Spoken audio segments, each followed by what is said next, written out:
Donne-moi à boire. Vous le savez que c'est la devise de la paroisse étudiante. Après des années où on a dit, est-ce que vous avez soif d'autre chose? Et on sait bien que beaucoup d'étudiants ont soif d'autre chose aujourd'hui parce qu'ils demandent le baptême. Et donc, nous, on vous invite, chaque étudiant, pas simplement à venir consommer, mais à donner à boire aux autres et à leur transmettre la foi. Et pour transmettre la foi, eh bien, il faut encore la connaître. Et donc, c'est ce qui nous réunit aujourd'hui avec le frère Maxime, que vous connaissez bien, puisqu'il est un des aumôniers de la Pasto, de la paroisse étudiante, dominicain de son état, et puis Angélique, qui est là, qui a débarqué cette année à Toulouse au milieu du jubilé de Saint Thomas d'Aquin. Parce que c'est le jubilé aujourd'hui. Alors, frère Maxime, tu peux nous expliquer un petit peu ce que c'est que cette grande fête, que probablement la plupart des Toulousains ignorent? Et oui, un jubilé, c'est tout simplement fêter un anniversaire. Saint Thomas est mort, donc on ne peut pas lui faire un gâteau qu'il pourra souffler. Néanmoins, il y a 700 ans, 750 ans, pardon, qu'il est mort, et c'est ce qu'on fêtera cette année là, avec un jubilé qui s'étend même un petit peu au-delà de cette année.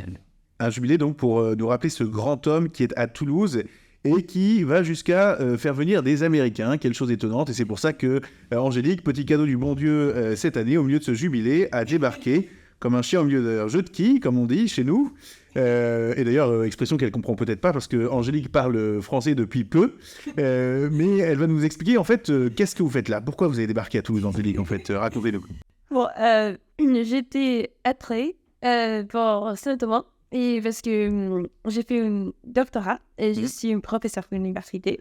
Oui. Et pendant toutes mes études, Saint-Thomas est mon très bon ami. Donc, comme il m'a accompagnée avec tout mon doctorat, et quand arrivaient les moments de choisir où je serais professeur, et je connais que Saint-Thomas reste ici à Toulouse, comme je dis. Toulouse, c'est super. Donc, c'est pour ça que je me dis, Je viens. Je vais déménager avec un très bon ami pour aider moi dans le cœur. Vous aider dans vos cours et comme professeur.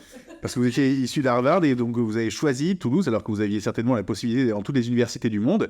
Et voilà, chose un peu étonnante, vous voyez peut-être mesdemoiselles, un jour vous suivrez un homme à l'autre bout du monde, elle a suivi un saint, voilà, qui est mort il y a 700 ans, mais ça l'a conduit à Toulouse.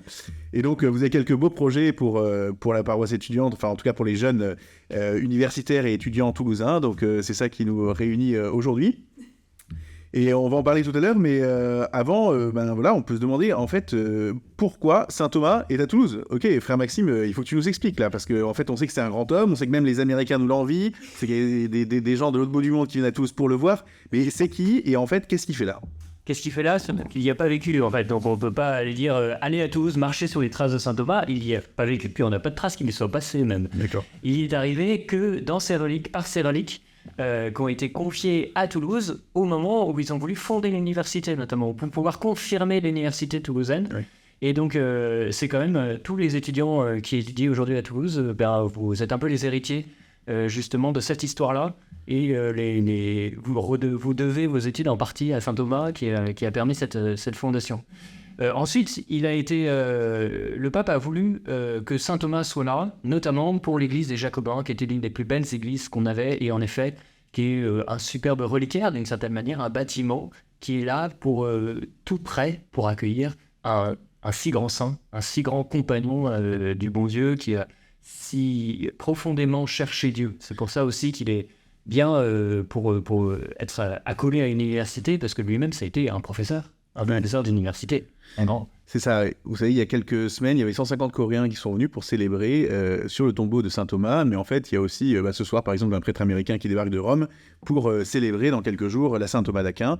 Voilà, des gens du monde entier. Et c'est quelque chose qu'on oublie. Ce magnifique écrin, qui sont les Jacobins, juste à côté de Fermat, que vous connaissez, eh bien, c'est un écrin juste pour recevoir le Saint-Sacrement, bien sûr, dans le tabernacle, et le corps de Saint Thomas d'Aquin, ces reliques qui sont là. Donc voilà, vous savez comme on dit, quand le sage montre la lune, l'idiot regarde le doigt, et bien ne pas simplement aller regarder le palmier des Jacobins et s'extasier dans l'architecture, mais tout cela était au service, pour mettre en valeur aussi le corps saint de saint Thomas d'Aquin qui est là. Alors on espère que vous allez peu à peu prendre cette habitude d'aller prier sur sa tombe, comme tous les étrangers qui arrivent à Toulouse catholiques le font. Et on va en fait essayer de comprendre quand il est arrivé. Je crois que ça a été vraiment une sacrée fête quand saint Thomas est arrivé à Toulouse. Il me semble qu'il y avait plus de 150 000 personnes, donc à l'époque ça devait être tout le sud-ouest, qui sont arrivés pour célébrer. Toute la ville a été ornée. Je pense qu'il n'y a pas eu de bringue aussi grande dans Toulouse parmi tous les siècles. Et donc, et ça, c'est vraiment quelque chose, il faut s'en rendre compte. Les Toulousains étaient très reconnaissants de recevoir les reliques de saint Thomas, et on dit que sur son trajet, il y avait plein de miracles qui fleurissaient. Et donc, nous aussi, on veut redonner un peu cet esprit et cette joie de connaître ce saint et d'avoir ce saint patron des étudiants ici dans notre ville de Toulouse. Les Toulousains l'ont adopté d'une certaine manière quand il est arrivé ici. Ils ont fait en sorte, surtout qu'ils n'avaient pas Saint-Dominique qui avait fondé l'ordre de Saint-Thomas. L'ordre auquel appartenait Saint-Thomas, ils avaient fondé à Toulouse. Saint-Dominique est à Bologne. Ils ont du coup adopté vraiment bien volontiers Saint-Thomas, et c'est jusqu'à nos jours, puisque quand dans les années 70, on a voulu remettre les reliques de saint Thomas d'Aquin aux Jacobins, qui avaient été réornées, restaurées, refait à la manière qu'on sait aujourd'hui, et bien ça a été aussi une grande fête des Toulousains qui est restée encore jusqu'à nos jours dans la mémoire des Toulousains. Ouais. Et alors vous savez d'ailleurs qu'il n'y a pas que les catholiques qui se le réapproprient, parce qu'il y a même jusqu'aux joueurs du Stade Toulousain, parce que comme vous le savez peut-être pas, mais le S et le T du Stade Toulousain, en réalité viennent de saint Thomas, et c'est à l'endroit où le reliquaire de saint Thomas a été dans la basilique Saint-Cernin que vous pourrez trouver l'ancêtre de l'emblème du Stade Toulousain. Et donc, voilà, il y a parfois quelques pèlerinages de l'équipe du Stade Toulousain là-bas, donc n'hésitez pas à y aller de temps en temps. Mais aujourd'hui, donc, les reliques sont aux Jacobins. Alors, donc, il me semble que de saint Thomas, on peut essayer d'en tirer 3 choses, et donc on va les voir maintenant. La première chose, peut-être, c'est une profonde piété eucharistique, parce que ce grand saint, qui était un chercheur, qui était un universitaire, qui cherchait à connaître, à connaître le réel, avait une grande dévotion, une grande piété envers la présence du Seigneur dans l'Eucharistie, dans le Saint-Sacrement. Vous savez que c'est au cœur des mystères de la foi catholique. Et le Christ est réellement, substantiellement, sacramentellement présent dans l'Eucharistie que nous recevons à chaque messe et qui est réservée au tabernacle. Cette petite lumière rouge, vous le savez bien, nous l'indique. Et donc, saint Thomas nous permet d'entrer un peu plus dans l'indigence de ce mystère. Non pas qu'on va tout comprendre, parce que personne ne peut comprendre Dieu. Dieu est bien trop grand pour notre esprit. Mais en tout cas, approfondir ce mystère. Il me semble qu'il y a quelques anecdotes sympathiques de saint Thomas qui lui-même a écrit, et puis un jour a eu une forme d'extase mystique en se disant « Mais en fait, tout ce que j'ai écrit, c'est un feu de paille par rapport à ce que j'ai vu. » Oui. Quel feu de paille, parce que quand on voit ce qu'il a écrit, justement, donc il y a à peu près 75 ouvrages différents, et parmi les 75 ouvrages, il y a par exemple la Somme de théologie, qui est la grande œuvre de saint Thomas. Et dans la Somme de théologie, vous avez la partie sur l'Eucharistie, qui est une partie très, très travaillée, où il y a des mots extrêmement précis, encore utilisés aujourd'hui quand on veut parler le plus précisément possible du grand mystère qui se développe.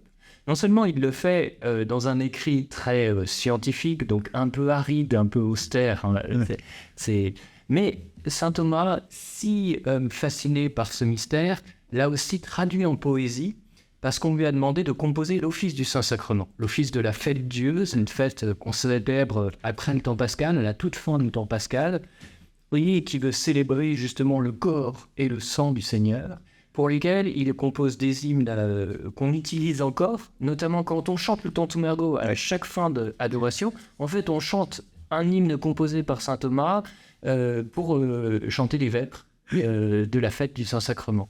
Hymne très précise, où non seulement les concepts sont précis, on va parler très précisément du mystère de l'Eucharistie, où la foi supplée à ce qui manque à nos sens. On voit que du pain, mais on croit que Jésus est présent. Restet fides supplementum, comme on dit dans cette hymne-là, vous connaîtrez peut-être pour ceux qui le chantent assez régulièrement. Et donc, en plus, la langue de saint Thomas, là, non seulement est précise, mais elle est belle. Alors on est un peu au cœur de cette réflexion de saint Thomas, c'est-à-dire que souvent pour nous comme Français, on a l'impression que si t'as la foi, t'es quelqu'un vraiment de débile, que t'es pas du tout rationnel. Saint Thomas d'Aquin justement montre ce mariage entre la foi et la raison qui, on va dire, sont comme les deux ailes qui conduisent vers la vérité. Parce que la foi sans la raison est un fidéisme et risque de tomber dans un fondamentalisme, et la raison sans la foi est un rationalisme, et qui a donné aussi les horreurs, il y a qu'à voir le XXe siècle, avec ces rationalismes athées qui ont donné les drames humains que nous connaissons. Et donc, vous qui êtes à Harvard, c'est quelque chose qui m'a aussi surpris de voir cette popularité de saint Thomas d'Aquin au sein de l'université catholique d'Harvard, et notamment du centre catholique de l'université d'Harvard. Et de voir qu'il y avait aussi beaucoup de jeunes qui demandaient le baptême, de voir un enseignement fait par une astrophysicienne d'Harvard qui parlait de la foi, des miracles, de la science. Et c'est sûr que ça pose un peu son homme, hein, en tout cas, de dire, voilà, je suis astrophysicienne d'Harvard, et puis je vais vous parler maintenant de saint Thomas d'Aquin, de la foi et de la raison.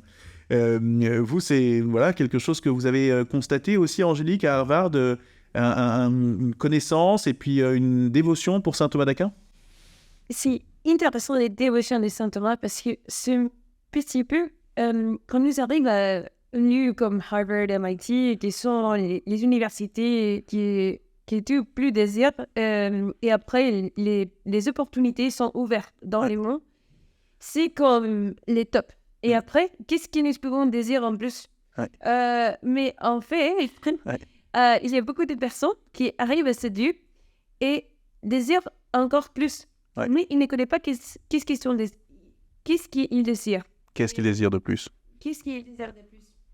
Et donc, je crois que d'entre les cercles intellectuels, nous avons appris pour saint Thomas, puisqu'il nous montre quand nous pouvons sanctifier notre travail et trouver en plus de sens de la vie et de notre travail et de notre... de tout ce que nous avons fait.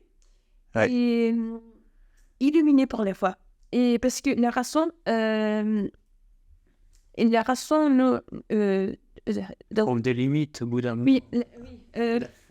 La raison a parfois des obscurités et la foi éclaire la raison. Oui, c'est ça. Et enfin, si nous gagnons tous les prestiges et tous les meilleurs travails et beaucoup d'argent, et nous avons quand même soif. Donc... Soif d'autre chose peut-être, hein. C'est en fait ce qui nous réunit comme catholiques, hein. Et effectivement, moi j'ai souvent réalisé ça qu'à la fac, en fac de droit ici, hein, on était formés souvent à des techniques juridiques, hein. On était un peu comme dans son couloir, chacun de nous, chacun dans ses études, et finalement on ne perçoit pas véritablement le réel et le monde dans sa globalité, et c'est quelque chose qui fait qu'on est en quête de sens.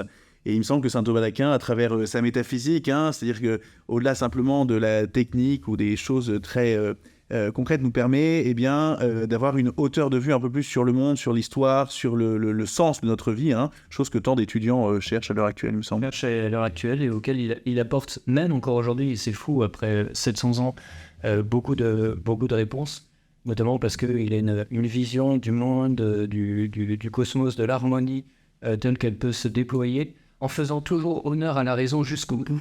Alors, il va aller jusqu'au bout pour laisser la raison dans une certaine autonomie, dans une certaine... lui permettre de découvrir les choses. Hein.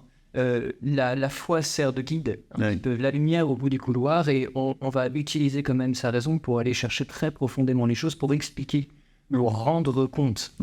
Il s'agit de contempler, de transmettre ce qui a été contemplé. C'est la devise de ton ordre, je crois, frère Maxime, hein. Et donc saint Thomas a vécu à fond, à contempler et transmettre ce qu'on a contemplé.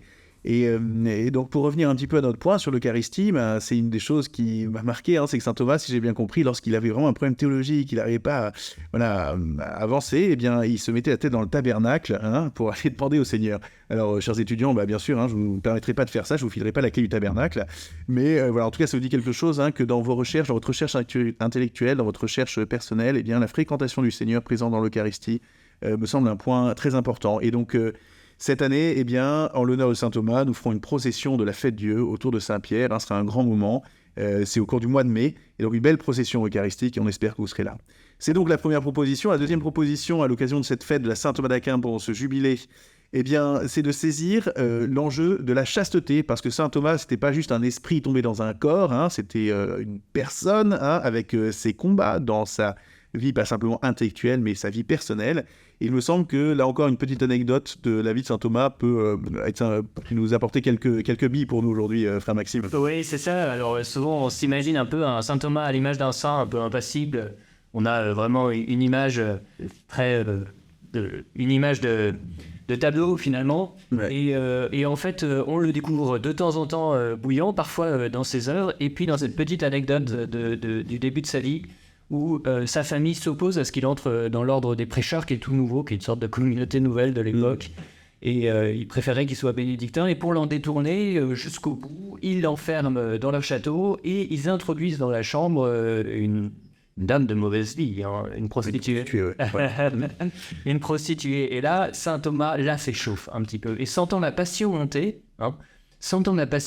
du coup, il prend un tison dans le feu et il éloigne celle qui pourrait le faire tomber dans ce domaine de la tentation radicale. Ouais. Il prend son tison, quoi. Il prend son tison. Et les anges descendent du ciel pour lui apporter la récompense de ce combat, qui est une image du combat spirituel quand même, qui se joue dans ce douloureux combat que beaucoup d'étudiants aussi connaissent aujourd'hui, garçons et filles, dans ces domaines de la beauté, de la noblesse, de l'amour humain, qu'on appelle la chasteté, qui est vraiment quelque chose de positif et de noble, et donc on voit bien qu'il y a un combat, et c'est le combat de votre génération, plus que ma génération, ou celle de nos parents ou grands-parents, parce que c'est tout nouveau, cette invasion à travers Internet de tant d'images qui sont dégradantes.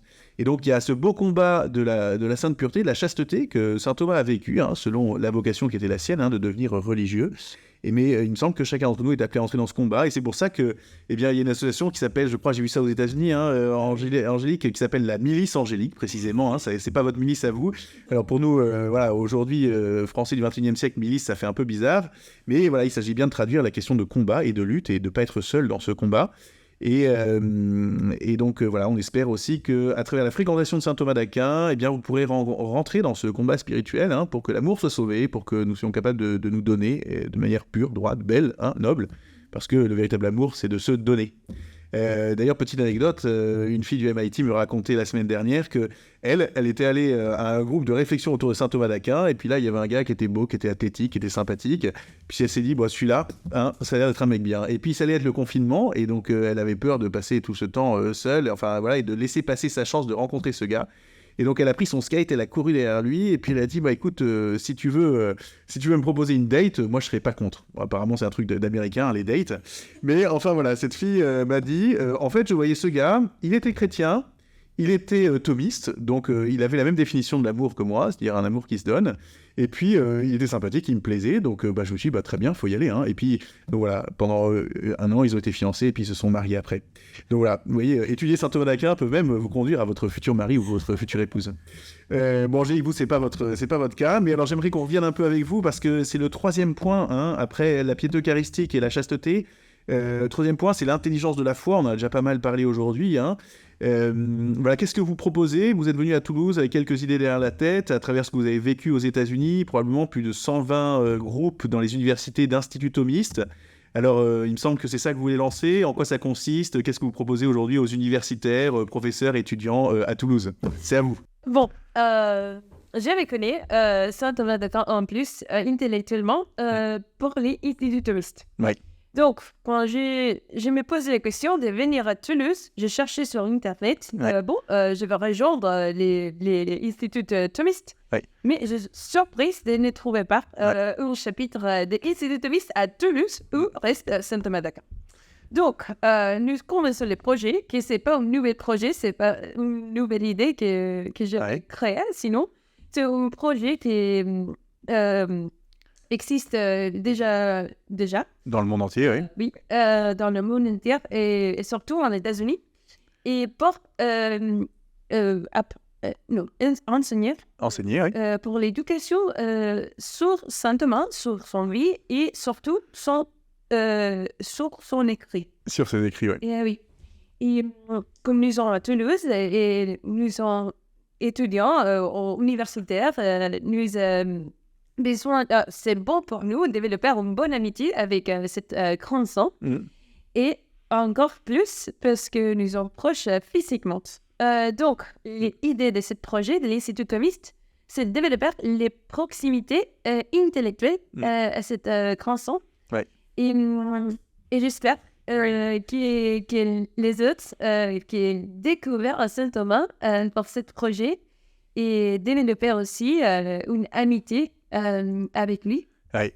Proximité intellectuelle, une amitié, spirituelle avec saint Thomas, pourquoi en fait pour devenir saint. Pour devenir saint, voilà, tout simplement. Mais aussi, parce qu'il est un très bon ami, il peut aider beaucoup. J'ai parlé pour expérience, il peut aider beaucoup avec les études, avec tous les devoirs. Et les notes, oui, on a bien compris ce que vous voulez dire, Angélica.